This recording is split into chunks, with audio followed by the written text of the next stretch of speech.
on. Dolphins, 11 wins, best scoring offense. Ravens, 12 wins, best scoring defense. Both teams have MVP candidates. Lamar at number 1, McCaffrey at number 2, Tua and Josh tied at 3, and then there's Brock Purdy. Still in there, huh? I mean, I guess so. Here's the tail of the tape between Tua and Lamar. I had Josh throw some green checks on there, so we can see that there's a lot of green checks on Tua's side. And if he won this game, the record would just be green checks for everybody because they'd both be 12-4. So, Drew, can Tua steal the MVP from Lamar Jackson? He can, because this is, as I said yesterday, it's a strange year, right? Like usually at this point in the season, it's down to one guy, maybe two, right? Definitive favorite. Yeah, it's like, exactly. Yep. And this year there aren't, I mean, Lamar right now is a definitive favorite, but we've seen it switch every week. And if he were to have, his argument is wins and the impact he's having on the game and the record of the team. It's not like his stats aren't great. They just aren't. You know, they're not great. There are a lot of quarterbacks with better numbers. Even his running stats as far as touchdowns is not huge. So if they were to lose, say, the next 2 games, and now they've got 5 losses, so the record isn't phenomenal. His numbers aren't phenomenal. That would open it up. Now, for Tua, he would have to be great in these last few games, and great kind of maybe without Tyreek being awesome on the other end, like touchdown passes to a lot of the other players. Because Tua, to me, right now, his problem, and we talked about the comparisons of him and Purdy.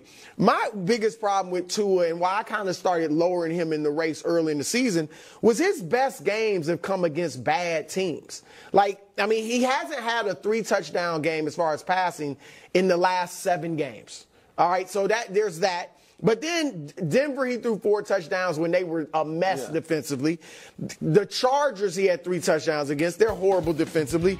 The Carolina, the worst team in the league, 3 touchdowns. And then New England, the worst team in the AFC. I know they got a good defense, but that was a 3-touchdown game. So but I'm just saying, like, against the good teams, he hasn't put up big numbers, even in wins. It's been like 1 touchdown or 2 touchdowns max. So I think he'd have to, if Lamar struggles, I think it opens it up more for McCaffrey.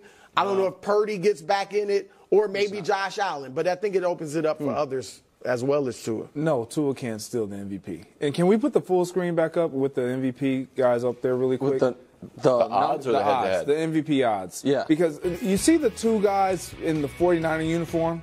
Well, there can be 2 guys in a Dolphin uniform as well. Like Tyreek, it should be up there. If Lamar were to struggle. Correct. So for me, that's why Tua can't get it done.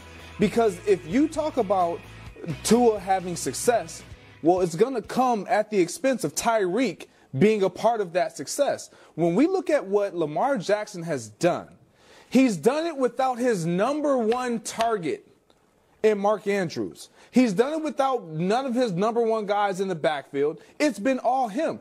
We've all So understood. is it locked up, are you saying? It's locked up for me. Really? It is, and I get it. It's been a very odd year, but the one constant has been Lamar Jackson has steadily been able to check off boxes. You put the check marks up against all those numbers in the stats. However, you got one guy that has an all-pro that we were debating.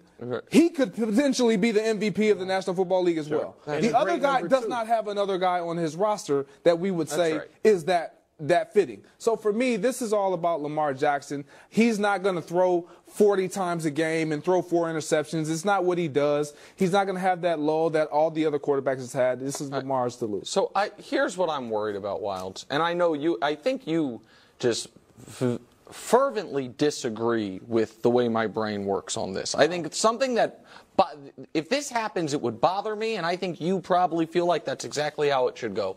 I do not want the NFL MVP race to become like the heavyweight title of the world, where well, he beat him, so now it's his. I agree. And over the course of the year, that kind of feels like it's been happening. But that's how Lamar got it. May I, just for a moment? It felt to me like Jalen, after the Eagles beat the Cowboys, even though Dak, I thought, thoroughly outplayed Jalen in that game, that's when Jalen was the favorite. And nobody, I think, was looking like Jalen's been the best player in the league, but he had just beaten Dak. And then Purdy beat Jalen. And then he was the huge favorite. And then Dak at some point, without beating Purdy, had those monster games. He got there. And then all of a sudden, Lamar overtook it. And now we're talking about, could Tua overtake it? And by the way, if that happens, the debate next week is going to be, can Josh Allen steal it? And it will be that. In my opinion, and I think, Brew, you might agree with me this, save one name. I think the 4 guys this year who have combined team success, unquestionably best guy on their offense, great numbers, or great eye test, or all of the above, are Lamar, Christian McCaffrey, Tyreek Hill, and Dak Prescott. Dak, because right now they're the 5 seed, is kind of eliminated from the contention. If Philly loses and Dallas wins their next 2, and Dallas all of a sudden is the 2, I think Dak deserves a strong look. I think Christian McCaffrey right now deserves it. But if it has to be a quarterback, it's Lamar. I personally would have a big problem with Tua winning the award when I think all of us agree he's not the best guy on his side of the ball on his own team.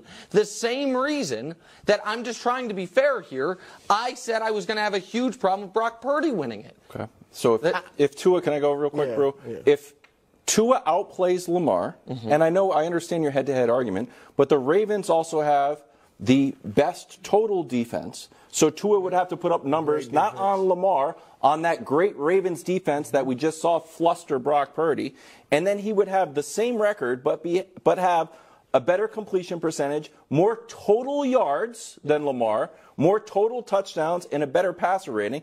With the caveat that I understand Lamar, sometimes the Ravens get up so big and then Lamar shifts it into second gear and they just decide to run, so maybe that depresses his numbers a bit. I don't see what the argument is for, what the empirical argument for Lamar is, other than, you know what, you can't qualify the things he does out there. Mark Andrews, okay. I don't think there is. I don't think league MVP, there is an empirical argument. I think there are certain years it's undeniable. That's what I'm saying. Well, wins and the fact that the wins would have the same amount of wins. No, lack of the offensive supporting cast. Again, I don't think this is empirical, but I think the argument for Lamar would be, could you drop any other player on the Ravens team and have the offense function as well as it does? I'm talking about real world, man. I'm talking about the real world. Wilds. I'm talking about, guys, you can't be like, well, what if we got into a time machine? Hold on. What if we drafted the entire league over? If I'm Tua's lawyer, I'm like, no, man, be in the real world. Tell me why my guy is not the MVP. Because he's not the MVP of his own team. I think what Nick would be saying, I think, Nick, it'd be better, like you said, there's no Mark Andrews. There's no great wide receiver at this point. Their top 3 running backs have been hurt. Like that, and they're still where they are. But he's going to have trouble with the numbers. I agree with you that you don't want it changing game to game just because we beat you when we're really not even facing each other, right? Correct. I mean, as quarterbacks. Correct. But I just think that's for this year because no one has distanced himself. I don't think that's going to be the case going forward. See, just really quick, if Tua were to have a great game, do we all agree Tyreek Hill would be a part of the reason why? I tell you what helped Tua more than anything was the Jets game. The Jets game because when they put up 30 without Tyreek. That helped him. That is true, but in general I agree that Tyreek can have a massive impact on a game. He could be the most important. Even if he doesn't have many numbers? Yes, without numbers, because of how he skews coverages, all of it. And I said, Wilds, I knew what I was going to say was going to bother you. And I don't mean that in a bad way. No, we just view football very differently as far as if the team wins, do we have to assign the credit to the quarterback? And I don't think Lamar's best argument is the team's record. I think Lamar's best argument is the games are televised. And you watch them and you say that guy has more impact on what his team does the same way. Guys, there's a question. You have no proof. I'm talking about real proof. What do you mean proof? I'm talking about empirical proof that Stats. yeah, Something his other numbers than aren't great. other than